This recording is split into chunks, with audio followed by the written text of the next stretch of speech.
Welcome, guys. Today we are doing a country analysis on Mexico. My team members are Tesla, Greg, myself, Carla, Thomas, and Sam. I will be doing the introduction to Mexico's business climate. So Mexico is one of Latin America's top developing countries. Mexico uses the pesos as its currency, and their GDP, nominal GDP, is about 1.22 trillion USD dollars. Mexico profits largely from investors, and the USA being one of their top foreign investors. Their developing industries are electronics, automotive, and oil industries. They're doing very well. Recently, they did another agreement. It's called a USMCA. It's a free trade agreement, and a lot of investors are very incentivized by this agreement, wanting to invest into Mexico. And it's very beneficial. The USA is part of it. Canada, Mexico are all part of this trade agreement. It used to be called NAFTA. Mexico is also known for their corruption and their politics, but their president is currently trying to work on to rectify this. He wants to make sure investors know that they can rely on a stable country, and recent years they've shown that they're doing a lot better job. Next, Sam will be doing the pastel analysis, and he will be next. Thank you. So I'm going to go over the pastel analysis for Mexico. In terms of political factors, there are 90 million people who live in Mexico. Their government consists of 3 branches of government. This is the judicial, legislative, and executive branches. They are a member of the USMCA, which is the United States-Mexico-Canada Agreement. It's a free trade agreement that they are a part of. Mexico has some tensions with the U.S. because of the Mexican border wall that the Trump administration has been trying to put in place. Corruption is actually common in their government, and that government has to deal with issues like high homicide rates, and the homicide rate went up 23% between 2016 and 2017, so it's a very big problem for them. And there's also been some worries of nationalism in the country. In terms of economic factors, there's been really low growth rates in the Mexican government, and their value of the peso compared to the US dollar has been decreasing, and increased inflation rates have plagued Mexico. This inflation has been the highest it's been in 17 years, and the interest rates were changed 5 separate times in 2017. Unemployment has also been a problem, especially because of the coronavirus. It has increased their inflation rates from 2.9% in January to 5.5% in July. So it's a very big issue for them, and a lot of these economic factors are known by the public and have led to low consumer confidence. In total, in terms of socio-cultural factors, there are 66 people per square mile in terms of their population density. Mexico City is the capital of Mexico, and it's their largest city. Mexico has actually a very diverse population. They have a lot of Native Americans, Spanish Americans, and a small amount of other European countries. And they also have a problem in Mexico where there's a very large disparity between the poor and the rich, and it's a well-known issue in the country. These poor living conditions have led to some Mexican families moving from Mexico to America. 2 things that are really important to Mexicans in this country are family is very well pronounced in their culture, and Christianity, which is also, again, very well pronounced. Next, I want to move on to the technological factors. Since the US and Mexico share a border, it's an advantage to work there in terms of the US and Mexico.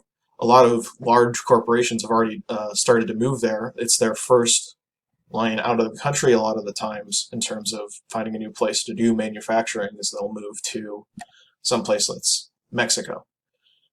Employees are familiar and proficient with the advanced technology, and if they don't know, the companies will teach them.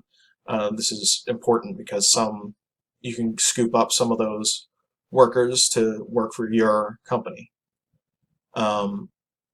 Also, as estimated, 120 million has been invested in Mexico, with the majority of the funds coming from capital based in the U.S., with a certain state exporting nearly 21 billion in tech products and services each year. So it's very important to them. In terms of environmental factors, there's a rising concern of pollution. Mexico is they have a lot of problems with motor vehicles on the road, and it's caused a lot of pollution for them. They've implemented a new plan, though, which is called the Green Plan, and it's to reduce the pollution in the area. You've also introduced a lot of different other programs like the Urban Plan Program and the Bicycle Mobility Strategy. And these are just other ways to reduce the pollution, encourage people to use bicycles and so on. And they're trying to increase the available public transportation and trying to provide alternate means of transportation to reduce pollution in the area. And lastly, I'll move on to the legal factors.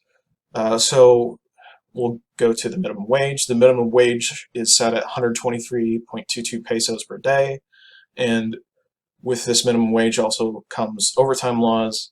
So you can only work 3 hours of overtime per day and a max of 9 per week.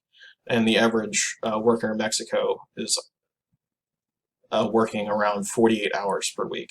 They have these laws to protect Mexicans and make sure that they don't get overworked and so on and so forth. There's also some worker safety laws that are put in place. An example of this is teenagers and pregnant women are not allowed to work overtime. It would put their health at risk, which is important to protecting those people. And anyone who violates these overtime laws or worker safety laws are fined. And next we'll move on to the cage analysis. Next, we will go over the cultural, administrative, geographical, and economic factors of operating a business in Mexico. First, the cultural distance. Operating in Mexico, based on a U.S. operating company, would not face too many cultural distance problems. To start, about 80% of the country in Mexico identifies as Catholic.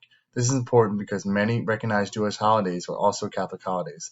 The significance of this is you would not have too much pushback on operational days because you would satisfy their need and want to celebrate their religious holidays. Next, native language in Mexico is Spanish. This is convenient because many other countries have a foundation similar to Spanish for their language. And it's not too far-fetched to have bilingual Americans in a very large corporation, so the language barrier there would be minimal. Next, you have the administrative distance. The business culture in Mexico is similar to that of the U.S. and many other countries. The standard is set the same as the pre-existing work conditions. There will be no rough transition period in which the local people would need to get adjusted. They are bordering the United States, so they have already integrated what other countries are doing in business. They also follow a similar workflow system and regulations. They are highly compatible to other countries, for instance, on how they operate. Mexico also has a stable government in which their president is elected, so you can expect there won't be too many drastic changes in how they operate as a country. And another key factor is that Mexico is part of the NAFTA, which allows them to bypass the majority of the tariffs, which in turn helps them grow, or helps the company that's established there grow and reinvest the money. Moving on to geographical distance, there's a low amount of distance between the United States and Mexico. Since they share the same border, they are right next to each other, to access each country geographically should not be an issue. They physically share the land, but also share the Gulf of Mexico, giving more options for travel between the countries. Both areas share the same time zone as well. This allows for less time spent waiting for the branch in a foreign country to open, as they would likely be in the same time zone. Both countries are quite larger. However, sharing a border may not provide too many benefits if the countries are far apart. The United States is 3.7 million square miles and Mexico is 761,000 square miles. Exactly where in the country the companies are located may provide geographical distance. The location within each country also determines if they share the same climate as well. Mexico ranges from desert to tropical, while the United States varies from tropical to Arctic, depending on where the country is.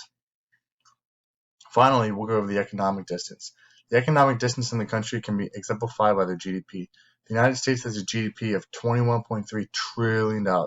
Mexico has a GDP of $1.25 trillion. GDP per capita is 55,670 for the US and 10,275 for Mexico. The United States economy is large and dwarfs that of Mexico's economy. Both the US and Mexico deal with a large gap in wealth compared to the richest people in the country and the poorest. The poorest in the US are less poor than the poorest in Mexico, but the gap is still ever present in both countries. In Mexico, it costs about the same to run the electricity needed for running a business. It costs less to get natural gas in Mexico. It is about 37 cents per cubic meter. You must, however, consider that not all of Mexico is connected to get natural gas and must be thought about when moving the business there. Water has a similar issue, or depending on where you are, it can be hard to get water. The internet in Mexico is comparable to other countries in terms of price.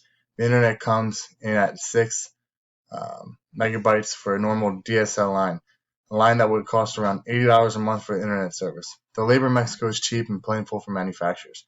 This is a large driving factor for those of you who want to operate a business here in Mexico. Risk analysis shows that there are several areas our business will need to take into account before choosing to enter the Mexican economy. Number one being a business and legal risk. Mexico is known for having human rights violations, a environment of bribery and corruption. We need to have a plan in place for all of these events so that if they are encountered, we can appropriately respond. The second element of risk, probably the most prevalent, is a safety risk. Mexico has had a higher violent crime rate than what we've encountered in other markets. The violent crime rate, specifically with homicide, is higher in a lot of areas of Mexico, and something that we will need to address, plan for, and understand before entering that economy. A lot of the violent crime is associated with gang and cartel activity. It does pose a significant threat, but by understanding when and where the crime is occurring, we can moderate the risk. The political risk associated with entering Mexico is fairly limited. The political climate is relatively stable.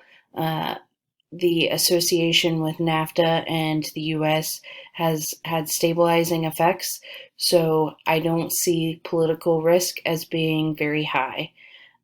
Economic risk is more significant. The Mexican economy is currently in depression, as a lot of economies are, thanks to the coronavirus and other risk factors. The president and the Mexican government have not initiated enough of a stimulus package to rebound the Mexican economy, so we will need to address whether or not the economy can support our business.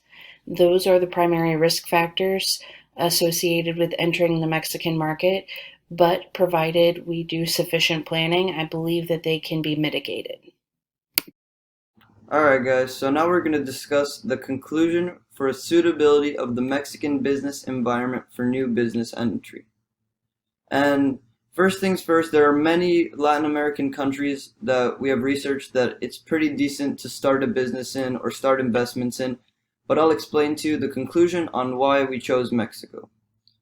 Mexico is among the easiest countries to do business in Latin America, and based on the research I found, Mexico was the 6th easiest country to do business in Latin America according to the World Bank Ease of Doing Business.